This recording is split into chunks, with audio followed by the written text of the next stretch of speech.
You know that IQ score you might have gotten, or that fancy degree on your wall? What if I told you they might not be the best way to measure how smart you really are? Let's dig into a fascinating idea about what actually makes a mind sharp. So the source we're looking at today makes this really compelling point. It says forget about what you've achieved in the past. It's all about what you do day in and day out. Yeah, those tiny little habits you don't even think about. They're constantly shaping your brain, either making it sharper or, well, the opposite. And that brings us to a kind of tough question, right? Could your own habits actually be training your brain to be less intelligent?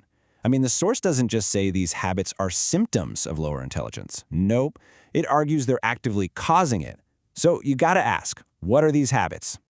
All right, here's the game plan. First, we're going to rethink what intelligence even is. Then we'll dive into 3 big problem areas: mindset traps, communication red flags, and those sneaky thought-blocking behaviors. And then we'll get to the good stuff, how you can actually retrain your brain. So let's get this straight. The big idea here is that your intelligence isn't some fixed number you're stuck with. Think of it more like a muscle. And the habits we're about to talk about, those are the exercises. Some make that muscle stronger, and, well, some let it get weak. First up, mindset traps. We're going to look inside our own heads, because that's where it all starts. These are those sneaky internal thought patterns that can totally sabotage your ability to learn and grow, and you might not even know they're happening. So picture this. Something goes wrong. What's your first reaction? Do you throw your hands up and say, just my bad luck? Or do you pause and ask yourself, okay, what went wrong here and what could I do differently next time? See the difference? When you blame luck, you're basically giving up control. But when you analyze and adjust, that's where real learning and growth happen. All right, here's another huge one: instant gratification. Oh man, we all know this feeling. It's that powerful pull for the reward right now. The problem, according to our source, is that this habit literally rewires your brain. It teaches you to avoid anything that takes real effort or patience. And guess what? Effort and patience are the absolute cornerstones of deep thinking and, actually achieving big goals. And you see this everywhere today, right? The endless doom scrolling on your phone, that impulse purchase online, grabbing that extra snack you know you don't need. They're all little moments where we give in to that right now feeling. And this isn't some newfangled idea. It goes all the way back to that classic marshmallow test. The one where the kids who could wait for the second marshmallow ended up doing better in life. The message is crystal clear. True intelligence is about being able to handle a little bit of discomfort now for a much bigger payoff later. So these mindset traps, they don't just live inside your head. Nope, they eventually leak out into the real world, especially in how we talk to other people. So let's move on to the next section, communication red flags. This is all about what your conversations reveal about you. Okay, quick thought experiment. Think about your last, say, 5 conversations. What were they about? The weather? Traffic? What you did over the weekend? The source points out that if all your chats stay in that shallow end, it might be a sign of mental laziness. Look, small talk isn't evil, but if you're never willing to dive into the deep end, to talk about big ideas or complex problems, your brain just isn't getting the exercise it craves. And that leads us right into a classic psychological effect that I'm sure you've seen in action. It's called the Dunning-Kruger effect. You know the type, right? The person in the room who knows the absolute least about something, but speaks the loudest and with the most confidence. It's not just them being arrogant, it's an actual cognitive bias. They literally don't know enough to realize how little they know.